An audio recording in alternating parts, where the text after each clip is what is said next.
Hey guys, I'm Sebastian. I'm Christine. This is Ninth Island Connection, your weekly lifestyle resource for all things Vegas. Check out the description below so that you can see how you can watch our television show wherever you are. So, as you can see, we're in Vegas. We live in Vegas and we come to the Strip to staycation a lot. So we get a lot of questions from people about when is a good time to visit Vegas.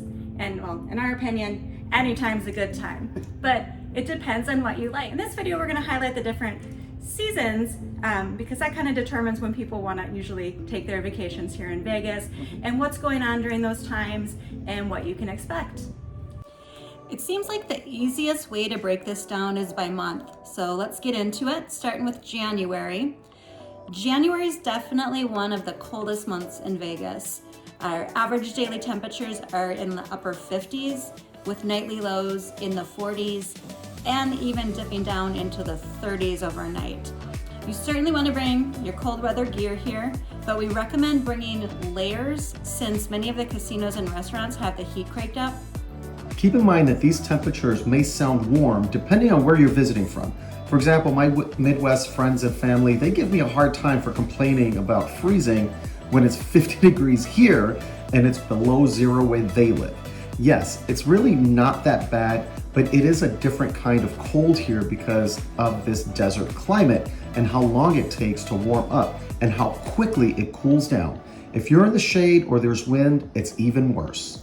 To be honest, January is our least favorite month because we just hate being cold. We don't mind it as much in December because it just kind of feels more festive with the holidays, but by January, we're definitely over it.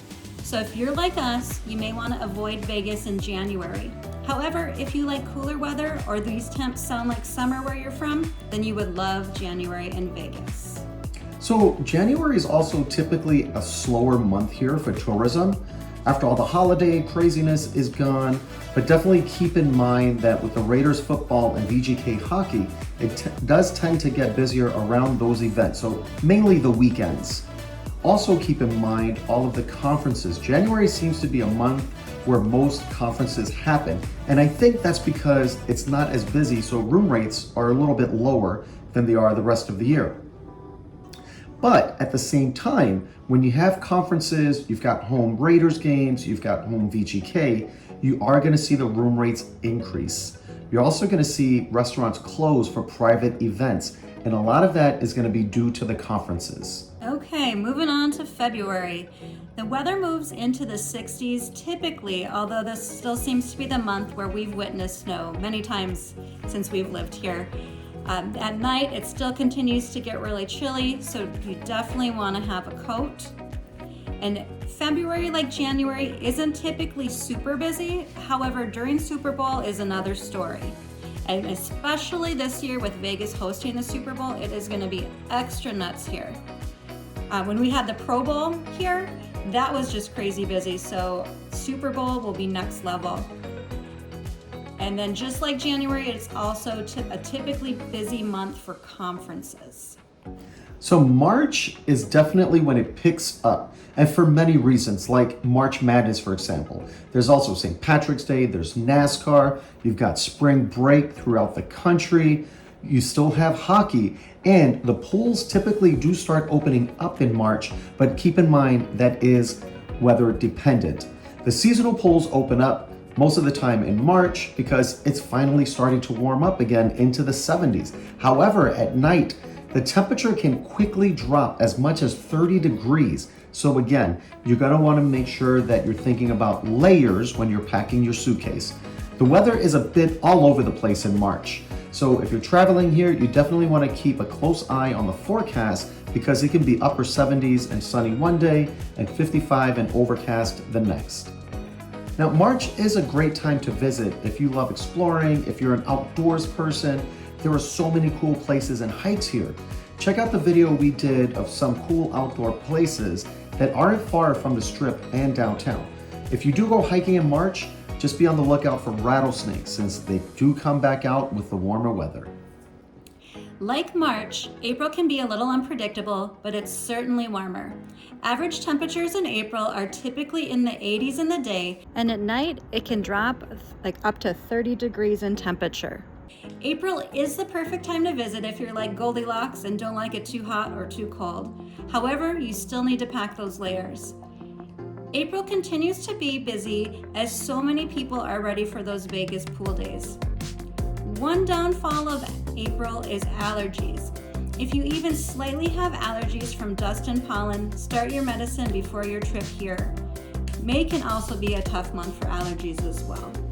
Speaking of May, May is definitely our favorite month. And no, not just because that's when we got married here. We do like the hotter weather, and it's actually more consistent hot weather. May's average temperature is usually upper 80s to low 90s, but it still does cool off in the evening where you may want a light sweater or a jacket. The pools are in full swing. You can still go hiking if you go earlier in the morning, and there's a lot happening because it's such a great time to be out and about. It is a busy month here as well, but it's always less busy if you visit Monday through Thursday and avoid holidays and big events. Keep in mind, EDC is typically held in May, so that's a busy event on the Strip, even though it's not held on the Strip.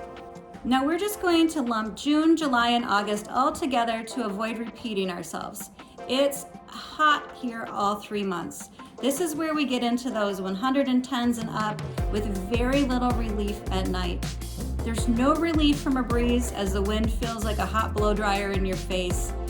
It's also when monsoon season is here, which brings in all that crazy rain, and that can add humidity.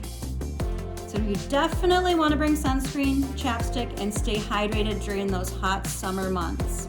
We love summer here, and so do a lot of other folks, as it's really busy throughout the summer months, especially over the 4th of July time period. It's also a time where you're going to see more families here since schools are out. And I'm not getting into the Vegas is family friendly versus kids don't belong in Vegas debate, but just saying do your research if you're bringing kids and do your research if you want to avoid kids. Let's head on to September. The 100+ temperatures are gone. You start to dip back into the 90s, and then in the evenings, it's gonna cool down and be a lot more comfortable. Now, there's still a chance of that crazy rain, but not as bad as the summer monsoon season. It's perfect if you like May and wanna be outside. You can do hiking in the morning. In the evenings, it does cool down. It is still hot during the day, but not like the steamy summer months. The pools are also still very busy. Vegas overall is busy. There's preseason hockey, there's football, there's music festivals. They do bring in the big crowds like Life is Beautiful and iHeartRadio. They both take place on the same weekend, so that's a really busy time to visit. Okay, moving into October. October is very similar to April. It's typically great in terms of weather, but it's not always consistent. The temperatures in the day are usually in the mid 80s, but can dip into the 70s or even up to the 90s. At night, it does cool off to where you may need a light jacket or sweater. October and into November can also be a tough month for allergy sufferers. October is also a very busy month here with hockey, football, Halloween, and just everything that's going on here. There's more music festivals and Pride happens in the month of October. Pools are still open as long as the weather is hot enough. However, some properties with multiple pools will start to close some of the pools. We've noticed that the pools are less busy though, so that is one pro about having pool days in October. Now, November is when things really start to cool down. Daily temperatures are going to still be comfortable in the upper 60s to low 70s, but at night it does get cold. It's still great hiking weather, and as long as the sun is shining and the wind is down, it's actually perfect to be outside. November is also a very busy month because of the weather as well as Thanksgiving, sports, and as of this year, Formula One. It's also when they start with the holiday festivities. There's definitely a chill in the air in December with temps in the 50s and 60s on a good day and a cold at night, with some nights below freezing. So expect to wear a coat. The cool weather does add to the ambiance of all the holiday events and attractions. So in December, these attractions, along with the NFR, brings in the crowds for another busy month in Vegas. Downtown is going to be busier than the Strip as the National Finals Rodeo event happens at the Core Arena at the Plaza. Yes, a rodeo in downtown Vegas with cowboys and cowgirls everywhere. South Point is also going to be busy during this time due to their equestrian-friendly accommodations. The stables, not the horses in the room. December is also a lot of fun for winter activities like ice skating and skiing. The Cosmopolitan's pool actually turns into an ice skating rink, and then you have Enchant at the Las Vegas ballpark. They also have ice skating. There's snow on Mount Charleston, there's skiing and snowboarding at Lee Canyon, which is just about a half hour away from the Strip. Depending on the weather, you can play in the snow and ski through the spring. This year, in 2023, they stayed open well into May. All right, to sum it up, when planning your trip, look at the type of weather that you prefer, as well as the type of events that you want or do not want to be a part of. Avoid weekends and holidays if you're looking for a slightly quieter, less busy Vegas. And feel free to ask any questions in the comments below, give any advice to everyone else who is watching this video, or even if you have questions, you can message us through Instagram or Facebook. We do spend a lot of time researching what's happening here, along with being right here in the action. All right, guys, that's a wrap on this one. As always, we want to hear from you. Like Christine said, comment below, share some best practices. Do you love it here during the winter, summer? What's your favorite time of year to come to Vegas and why? Share with everybody below. Also, check out the description so that you can see how you can watch our television show wherever you are. Also, hit us up on social media. Like Christine said, you can message us on Facebook, Instagram, TikTok. We're Ninth Island Connection. We're everywhere. Also, we go live every single Wednesday between 12 noon and 1 p.m. where we bring you an update on what to expect that upcoming weekend. So for example, we go live on Wednesday and we let you know what's going on Thursday, Friday, Saturday, Sunday, and Monday if it's a long weekend.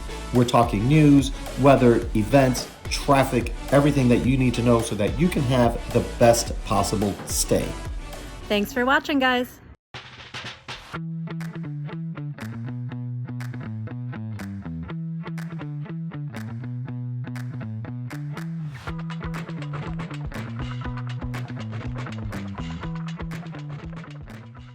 24 hours a day, 7 days a week, in a city that never sleeps, Ninth Island Connection will take you there.